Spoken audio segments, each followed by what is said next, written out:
안녕하세요. 라이프노트입니다. 오늘 제가 갖고 온 주제는 바로 우리가 흔히들 요즘 사회를 살아가면서 흔히들 할 수 있는 결제 시스템이죠. 요 간편 결제, 삼성페이, 애플페이, 카카오페이 등 여러 개가 있습니다만 대표적으로 애플페이와 삼성페이를 한번 예로 들어볼까 합니다. 요 간편 결제라고 이제 표현이라고 하는데, 사실 우리가 돈을 모으고 싶은데 왜 난 돈이 안 모이지라는 이런 이야기를 한 번쯤은 해봤을 겁니다. 그런데 이는 바로 소비 습관이라는 거를 깨달은 사람이 있고, 아니면 너의 소비 습관 때문에 그래 라는 말을 주변에서 한 번쯤은 들어봤을 겁니다. 그런데 내 소비 습관은 돈을 많이 쓰는 것 같지 않은데 대체 어떤 소비 습관을 말할까라는 의문을 가진 적도 있을 거예요. 저는 그런 부분에서 말씀을 좀 드리고 싶습니다.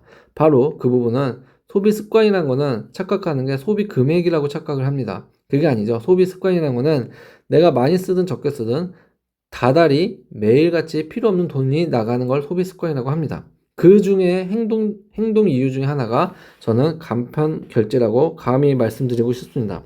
요 삼성페이라든지 땡땡페이라고 할게요. 삼성페이, 애플페이 이런 거는 매우 결제하기가 쉽기 때문에 돈을 쓰기가 쉬울 겁니다.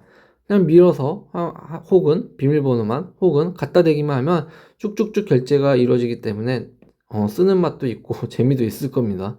그렇기 때문에 바로 돈이 안 모이는 겁니다. 오늘부터 체크카드를 전 사용하기를 권하는데, 그럼 간편 결제가 가져다 주는 단점이 무엇인지 한번 알아볼게요. 일단 간편 결제를 하면 돈이 새는 이유가 있죠. 첫 번째가 소비 인식이 부족해집니다. 간편 결제는 현금을 직접 꺼내 쓰는 것과 달리, 그러니까 꺼내 쓴다고 착각하는 거죠. 달리 돈이 빠져나가는 느낌이 적어요. 그래서 소비를 쉽게 유도한다. 이게 가장 중요하다. 소비를 쉽게 유도해요. 그러니까 사실 현금에 내가 지갑에 10,000원 있다고 해볼게요. 1,000원짜리 10장이 있는데 오늘 커피숍에서 2장 쓰고 이따 점심때 점심 먹으면서 5장 써보세요. 그러면 7장을 쓰면 내 지갑에 3장 남아있기 때문에 저녁 때 집에 돌아가면서는 3장 커피를 안 마시게 될 겁니다. 그런데 간편 결제를 사용하게 되면 이를 인식하지 못해요. 잘 어려워요. 때문에 내 지갑에 몇 장 있는 것과 달리 2,000원 썼네, 5,000원 썼네, 3,000원 써도 되네 라는 정도의 인식만 되기 때문에 소비를 쉽게 유도할 수 있다. 작은 금액이라 괜찮겠지라고 생각하면서 잊어버립니다. 내가 쓴 금액을. 그게 가장 큰 함정이라는 거죠. 그래서 간편 결제를 쓰면 땡땡페이를 쓰게 된다면 소비 인식이 부족해진다.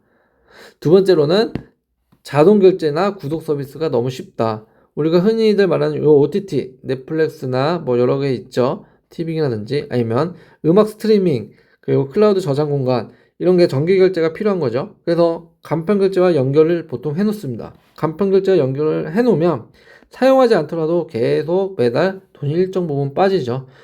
매달 뭐 5,000원 빠지는 것 같고 왜 그러세요? 라고 그럴 수가 있지만, 클라우드에서 5,000원, 음악 스트림에서 5,000원, OTT에서 5,000원 결제된다고 생각을 해보세요. 그건 도합 15,000원입니다. 15,000원이 매달 결제되는 거는 5,000원 결제될 때랑 완전 다른 이야기입니다.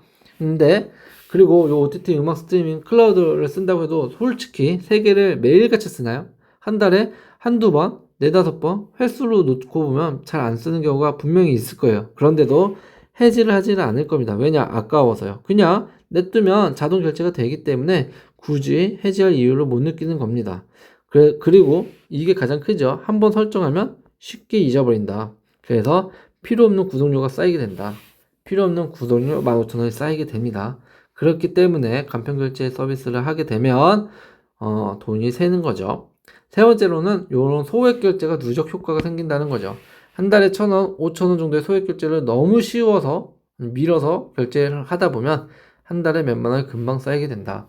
아까 말한 그런 스트리밍이나 저장 공간, OTT뿐만이 아니라 이 외에도 다른 걸 또 하시는 분들이 계세요. 그래서 웹툰이라든지 만화를 본다든지, 아마 내가 좋아하는 무언가, 쇼핑이라든지 이런 거를 소소하게 1,000원, 5,000원씩 사용을 합니다. 소액 결제로. 그런데 문제는 아까도 말씀드렸듯이 지갑에서 1,000원씩 빠져나가고 10,000원씩 빠져나가는 게 보이는 게 아니라, 그냥 우리는 현대화된 사회에서 너무 쉽게 밀어서 결제만 하면 바로 결제가 되고 물건이 날라오기 때문에 이런 소액 결제 누적 효과가 생긴다. 쌓이면 몇십만 원도 된다. 특히 대표적인 게 배달 음식이나 쇼핑몰 플랫폼이죠. 네. 요거 잘못하다가 정말 월급 그대로 날아갈 때도 있습니다. 꼭 아껴서 쓰시기 바랍니다. 그리고 네 번째로는 요 충동 구매가 증가한다 라고 좀 말씀할 수 있을 것 같아요. 요 간편 결제는 몇 번의 클릭이나 밀어서 결제, 비밀번호만 쓰면 고민할 시간이 없죠. 이미 결제가 진행되어 버립니다.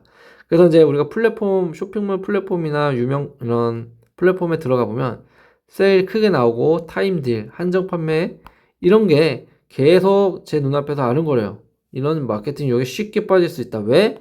밀어서 결제하면 금방 물건이 날라오기 때문에 충동 구매가 가능하다. 그래서 우리가 제발 모든 인터넷이나 아니면 내가 사용하고 있는 서비스에 간편 결제가 등록이 같이 되어 있거나 간편 결제로 진행이 되는 상황이라면 절대 하지 말라. 해지하고 연결도 시켜놓지 말라라고 말씀드리고 싶어요. 다섯 번째는 이제 포인트 캐시백 1+1의 착각인데 요거는 이제 조금 어떻게 보면은 사실 뭐 간편 결제 서비스하고는 직접적인 연관은 없지만 이런 것들을 보고 간편 결제를 하기 때문에 제가 말씀을 드리는 겁니다. 첫 번째, 포인트 캐시백 혜택에 너무 현혹되지 마라. 이런 건 사인 포인트보다 내가 결제한 돈이 더 많을 것이다. 절대 회사들은 바보가 아니다. 회사는 뭐죠? 판매 회사는 손해보는 일을 하지 않는다. 손해를 보지 않는다. 손해보는 건 누구다? 소비자다. 여러분들의 피를 빨아먹기 위해 존재하는 게 바로 이런 회사입니다. 그리고 자신들도 먹고 살아야 되기 때문에 이런 걸 당연히 내비치는 겁니다. 포인트 캐시백 절대 좋은 혜택이 아니에요. 절대로 결제하지 마세요.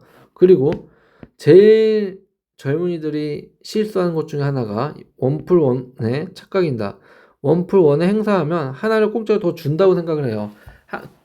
1+1 두 개 사는 게 한 개 살 때보다 가격이 더 조금이라도 몇백 원에서 많게는 1,000원, 2,000원이라도 더 싸 보여서 내 눈앞에 1+1이 행사가 보일 때 마케팅을 할 때 살려고 합니다. 근데 잘 생각해보면 그 행사는 내가 당장 안 사도 되는 소비를 땡겨오는 유혹일 뿐입니다. 여러분들 결제 너무 쉽게 된다고 간편 결제로 너무 쉽게 결제되는 시스템이라고 해서 내가 필요 없는 거 지금 집에 비누가 지금 집에 샴푸가 지금 집에 바디 샤워가 세안제가 휴지가 이미 있는데 1+1이라는 지금 사면 2,000원 더 싸다는 이유로 밀어서 결제하지 마십시오. 이거는 여러분들의 주머니만 뽕빨 나는 행위입니다. 그리고 요 간편 결제를 하면 바로 이 여러 개의 결제 수단을 이용할 거예요. 아까 말한 애플페이, 삼성페이 뿐만 아니라 카카오페이도 있고요. 페이코도 있고 뭐 여러 개 있잖아요. 결제 수단이 쉬운 결제 수단이 굉장히 많습니다. 그러면 내가 어떤 결제 수단을 어디에 연결했는지 관리가 어려워져요. 그러면 이제 신용카드와 연결이라도 시켜놓으면 한 달 청구 금액이 감당을 못하는 거죠. 내가 신용카드에 어디다가 어떤 카드로 연결했는지도 모르는 사람들이 많더라고요. 특히 젊은 MZ분들 조심하십시오. 이러다가 진짜 훅 갑니다. 청구 금액을 내가 눈에서 시야에서 벗어나지 않게 계속 관리를 할 줄 알아야 돼요. 그러려면 신용카드라는 걸 쓰면 안 됩니다. 연결도 해놓지 마십시오. 절대 편한 게 좋은 게 아닙니다. 불편해야 돈이 모입니다. 그래서 젊은 세대들한테 저는 이렇게 말씀을 좀 드리고 싶어요. 돈 모으려면 이것부터 하자. 소비 내역을 주기적으로 확인해라. 귀찮더라도. 그리고 지금 주제죠. 자동결제 서비스 점검하고 해지해라. 그리고 무조건 한도 제한을 돌아라고 저는 말씀을 드리고 싶어요. 그리고 요게 키포인트입니다. 현금 사용을 습관화하면 돈이 모일 것입니다. 네. 근데 요 현금 사용 안 하고 계속 밀어서 결제 아니면은 자동화가 좋다고 편리하다고 해서 어떤 결제 서비스 부분에 대해서 연동시켜 놓으면 돈이 빠져나가는 거 보지 못합니다. 그러면 그런 분들이 결국 나중에 이런 말을 하는 거죠. 월급은 스쳐 지나가는 거라고. 절대 월급은 스쳐 지나가는 게 아니에요. 여러분들이 관리하고 통제하는 게 월급이에요. 여러분들의 한 달 피땀 흘려서 맞바꾼 돈을 그렇게 사용하지 말아주세요. 그래서 결론적으로 말씀드리면 이렇게 말씀드릴 수 있을 것 같아요. 우리 땡땡페이 같은 간편 결제는 우리를 편하게 해준 문명은 분명히 맞아요. 무분별한 소비를 유도할 뿐입니다. 제발 돈 빨리 모으고 싶다면 젊은 분들 돈 없다고 징징대지 마시고 돈을 빨리 모으셔야 되고 돈을 빨리 모으기 원하신다면 계획적인 사용을 제발 해라. 그러려면 어떻게? 페이 땡땡페이들 쉬운 간편결제 서비스 모두 해지하시고요. 체크카드로 먼저 사용해보세요. 아니 무슨 지금 시대가 어느 때인데 체크카드 사용하란 말이에요 라고 물음을 던지신다면 그분은 한참 더 경제 공부를 하셔야 될 것 같습니다. 이상 오늘도 시청해 주셔서 감사합니다.